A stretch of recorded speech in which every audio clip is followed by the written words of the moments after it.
Assalamualaikum warahmatullahi wabarakatuh. Alhamdulillahirabbil alamin. Wassalatu wassalamu ala asyrafil anbiya'i wal mursalin wa ala alihi wa ashabihi wa man tabi'ahu bi ihsanin ila yaumiddin. Asyhadu an la ilaha illallah wa asyhadu anna Muhammadar Rasulullah. Amma ba'du. Alhamdulillah, pagi hari ini kita dapat menghadiri kembali subuh secara berjamaah. Bapak Ibu yang dirahmati oleh Allah, kita masuk pada bab selanjutnya, yaitu tentang keikhlasan dan gaji dalam pendidikan. Ada 4 subtema yang akan kita bahas. Yang hari ini adalah mencari ridha Allah, besok kemudian keutamaan ikhlas mencari ilmu, pengajar boleh menerima upah, serta larangan pengajar menerima upah. Jadi bukan hanya mengajar yang harus ikhlas, tapi ajar itu juga harus dalam rangka mencari. Hurairah qala Rasulullah sallallahu alaihi wasallam, man ta'allama ilman, barang siapa yang belajar menuntut ilmu, mimma yubtaghu bihi wajhullah, untuk mencari ridhonya Allah, la yata'allamuhu illa liyusiba bihi aradun, dia tidak mengejar atau menuntut ilmu itu kecuali illa liyusiba bihi aradun. Aradun itu jadi dia tidak belajar kecuali hanya sebagian dikit untuk mencari kehidupan dunia.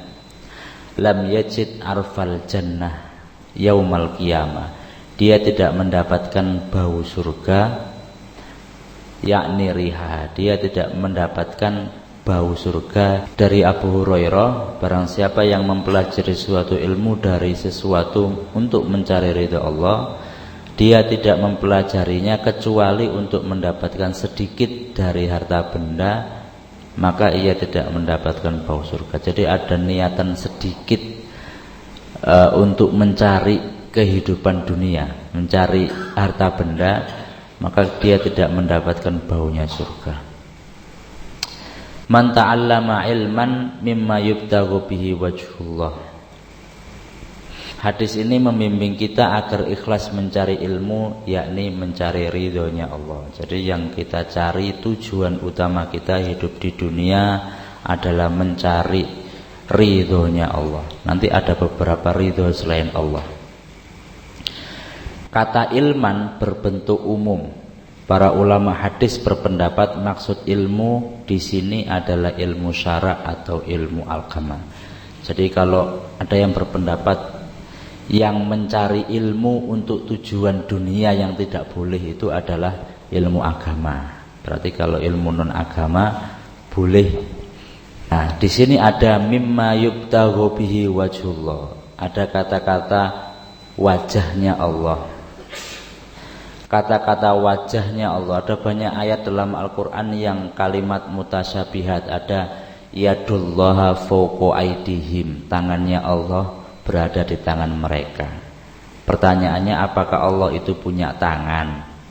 Apakah Allah itu punya wajah seperti kita? Nah, itu kan mutasyabih. Artinya kalimat yang menyerupakan sifat Allah dengan sifat makhluknya. Itu tidak seperti apa dan bagaimana, tidak pernah terbesit di dalam benak hambanya. Bagaimana, ya opo, seperti apa, itu tidak pernah terbesit. Laisa kamitslihi syai'un. Nah, dia itu tidak seperti apapun yang ada di dunia ini. Laisa kamitslihi syai'un was-sami'ul basir. Dalam teologi Islam disebut dengan antropomorfisme, yaitu menyerupakan sifat Allah dengan sifat hamba. Tabarakalladzi biyadihil mulk. Nah, ini juga contohnya. Di tangannya lah kekuasaan, di tangan. Apakah tangannya seperti tangan kita? Ada jarinya 5. Wallahu a'lam bishawab. Ada penafsirannya. Kalau ulama salaf menafsirkan wajhullah dengan yadullah, itu ya seperti wajah dan tangan, tapi tidak seperti wajah dan tangannya makhluk. Tangan Allah tidak seperti apa dan tidak bagaimana. Nah, ada ulama salaf, ada ulama khalaf. Ulama salaf menafsirkan Allah mempunyai wajah atau tangan, tetapi tidak seperti wajah dan tangannya makhluk. Kalau ulama khalaf itu menafsirkan bahwa wajah itu adalah ekspresi dari ridhonya Allah. Kalau yadullah, tangan, itu ekspresi dari kekuasaan. Jadi yadullah fawqa aidihim, kekuasaan Allah di atas kekuasaan mereka. Ma yubtaghu bihi wajhullah, hanya untuk mencari ridhonya Allah. Wajah ini diartikan ridho, tangan ini soal pemaknaan dari wajhullah dengan sekarang tujuan mencari ilmu. Tujuan mencari ilmu menurut Al-Ghazali adalah mendekatkan diri kita kepada Allah. Manisdada ilman walam yazdad hudan yazdad minallahi illa budan. Barang siapa yang bertambah ilmu tetapi tidak bertambah dekat dengan Allah, lam yazdad minallahi illa budan, dia tidak tambah dekat, ya semakin jauh. Ada orang yang semakin pinter tapi tidak semakin dekat dengan masjid. Alah, iki wis komat, ayo nan cepetan. Al ajalatu minasyaiton. Ketergesa-gesaan itu sampai tutup masjid itu wis buyar. Nah, gitu, wong pinter itu dikandanin dalil. Jadi tujuan mencari ilmu itu mendekatkan diri kita kepada Allah. Barang siapa yang ilmunya semakin banyak tapi kok semakin jauh, ya dia tidak semakin dekat kepada Allah. Ilman walam yazdad hudan lam yazdad minallahi illa budan. Tujuan mencari ilmu itu bentuk rasa syukur. Saya pernah mengatakan syukur itu adalah menjalankan sesuai dengan tujuan ikan sesuatu itu. Misalkan ada seorang yang tidak pernah, ada orang yang tidak sholat, tidak pernah sholat, ditanya, tidak pernah ke masjid, kemudian ditanya kenapa kalau nggak ke masjid, tidak punya sarung. Kemudian saya dengan tujuan apa? Supaya mau ke masjid. Tidak ada alasan lagi tidak ke masjid karena nggak punya sarung. Lah ternyata kok saya suatu ketika mendapati sarung yang saya berikan itu karena saya kasih tanda kok keset nek ngarepe masjid Fakih Usman. Lah ini kan dia tidak bersyukur. Tujuan saya ngasih sarung kan supaya digawe sholat, lah kok digawe keset. Kemarin saya kasih hadiah buku, tujuannya apa? Supaya dibaca, kan dikasih. Suatu ketika saya ketemu dengan orang tersebut, lah bukunya masih plastikan, nggak eman-eman ya Pak, kalau salap lemari. Lah itu tidak bersyukur. Kita diberi akal pikiran, gunanya apa? Untuk berpikir, untuk belajar. Lah kok nggak pernah dibuat berpikir? Nah itu berarti tidak bersyukur. Kita diberi kesehatan untuk apa ya? Supaya bisa bekerja dengan baik, supaya bisa ke masjid dengan baik. Lah kok gak digunakan sebaik-baiknya? Nah itu tidak bersyukur. Makanya bentuk rasa syukur atas nikmat akal dan kesehatan adalah mencari ilmu. Mencari ridha Allah, menghilangkan kebodohan dan menghidupkan agama. Jadi kita hidupkan agama dengan kajian-kajian seperti jenazahnya Pak Suudi, itu kan ada banyak orang bunga karena beliau bicara-bicara, ternyata kehidupan di desa dan kehidupan di kota itu ada pergeseran. Maksudnya ada di desa, nggak tahu mungkin di desa yang lain, jamaah sholat subuh itu tidak berkembang, itu mungkin tidak sebanyak ini. Di kota-kota malah justru geliat untuk jamaah subuh itu luar biasa. Kalau kita berpikiran orang desa itu secara ta'abudinya jauh dari kehidupan kota yang hiruk pikuk, yang macam-macam, sehingga kemudian lebih kuat. Tapi fenomenanya tidak.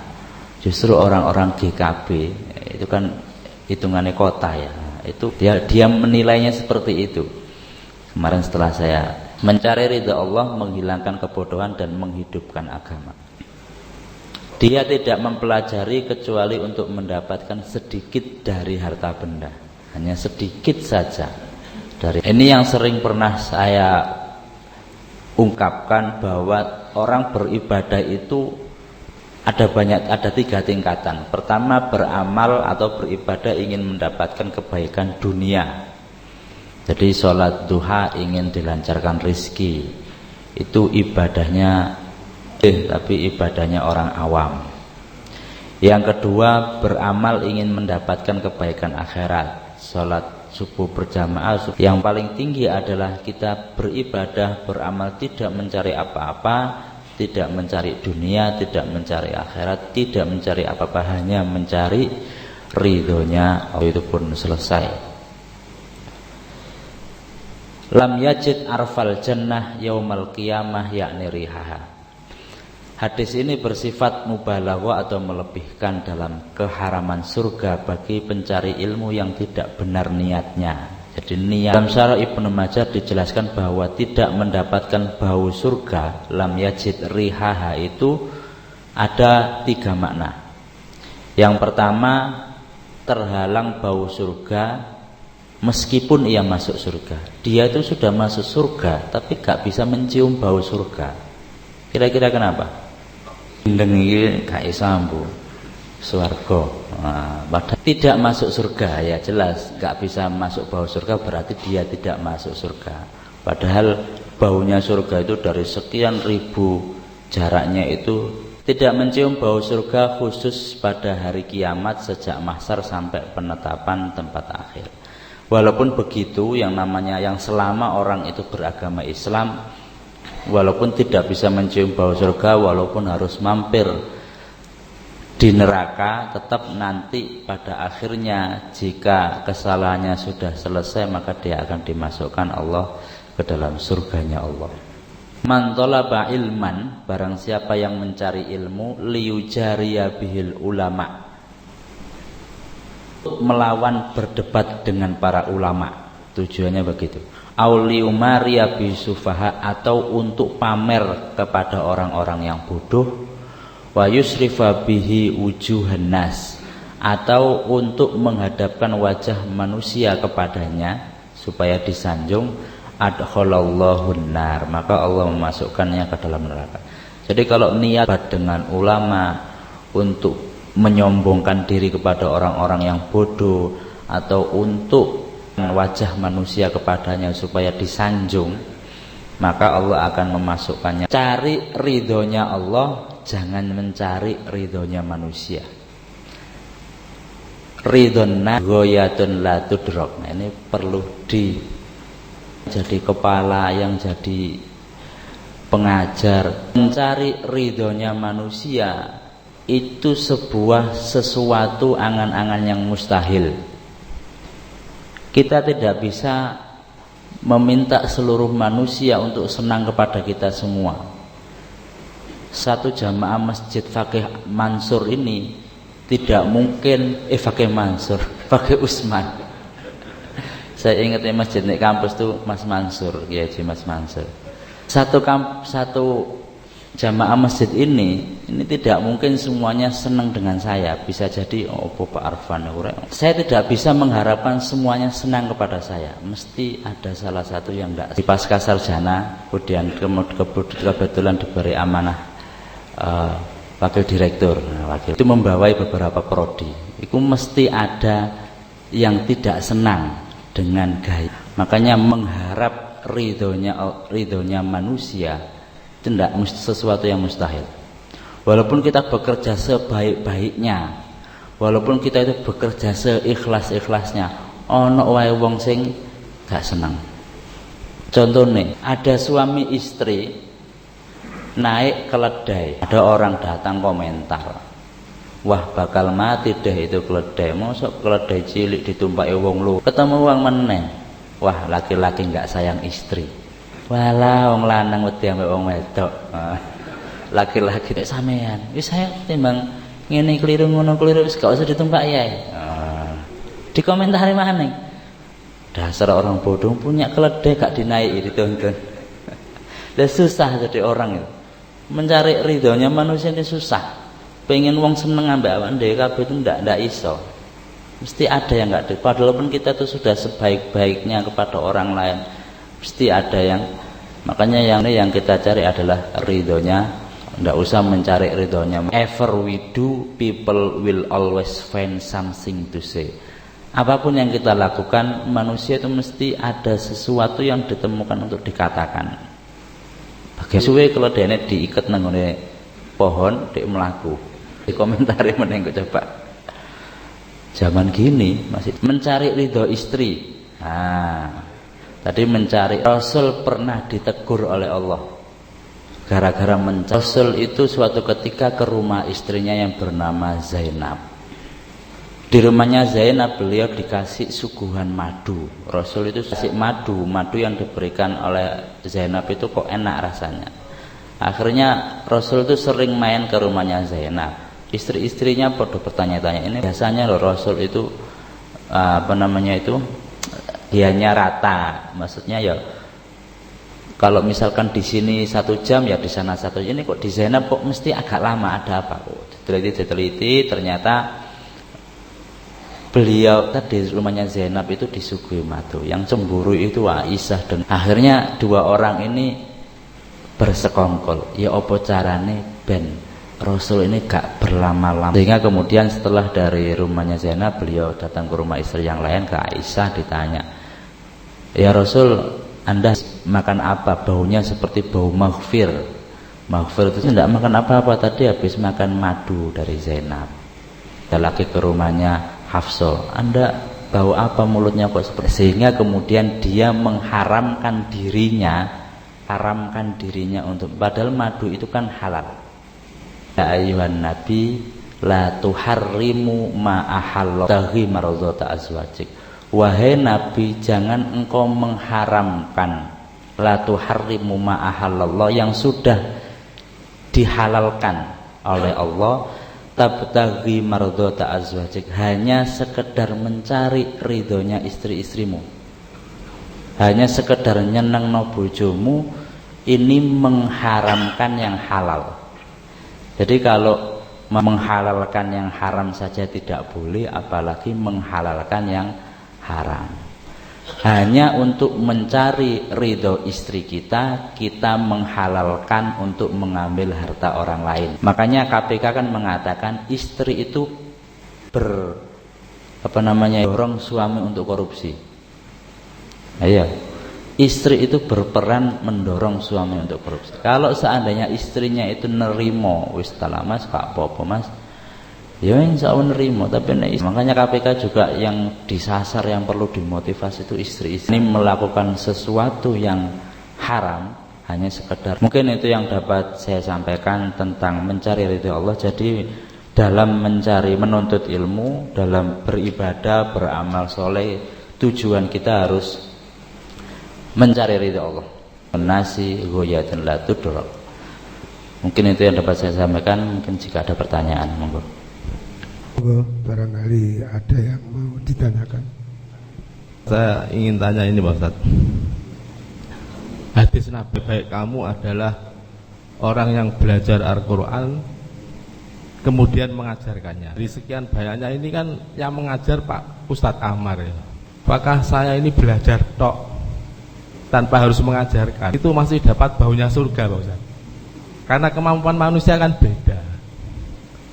Terus yang kedua tadi mencari ridho istri, itu kan nggak boleh. Kalau mencari ridho suami gimana Pak Ustaz? Terima kasih.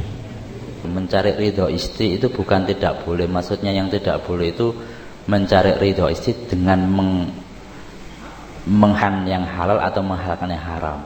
Jadi misalkan ya boleh menyenangkan istri tapi dengan jalan yang baik gitu loh, maksudnya begitu. Terus kalau mencari ridho suami bagaimana?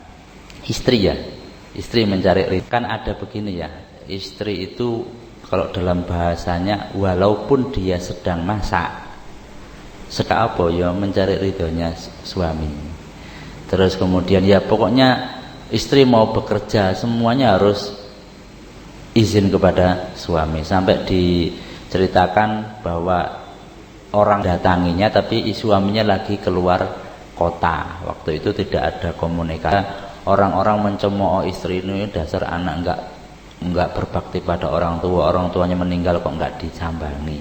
Padahal dia mengatakan bahwa ini adalah istri yang calon surga dengan syariat atau tidak melanggar sesuatu dari ketentuan Allah. Mengajarkan hadis, mengajarkan Quran, terus apakah bapak ibu berhenti di jenengan tidak mengajarkan lagi? Lah ya amal jariahnya sedikit. Jadi mengajar ilmu itu semacam kayak MLM gitu loh Pak. Ini saya mengajar 3 orang, 30 orang ngajar 30 orang lagi, nah gitu loh. Akhirnya nanti, lah saya mengajar ini kan ya saya dari guru saya sebelumnya, kemudian saya tidak mengajar lah. Saya pernah ke Kediri di LDII ya.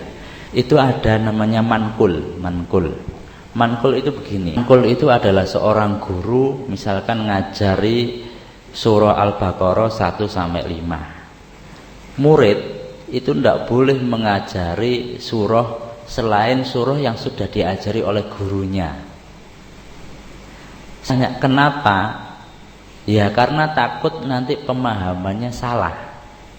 Nah, jadi murid hanya mengajarkan kepada orang lain sesuatu yang sudah diajari gurunya. Jadi belajar ilmu itu harus face to face, harus kepada gurunya langsung, tidak boleh belajar ilmu dari buku tanpa ada mursyidnya. Tidak boleh belajar ilmu dari internet tanpa ada mursyidnya. Bukhari Muslim dari kitab Bukhari tanpa ada mursyidnya. Itu tapi kalau saya dulu di pesantren bentor itu malah kebalikannya. Pak Yai itu bilang saya tidak memberikan ilmu, saya hanya memberikan ilmunya itu ya masyarakat.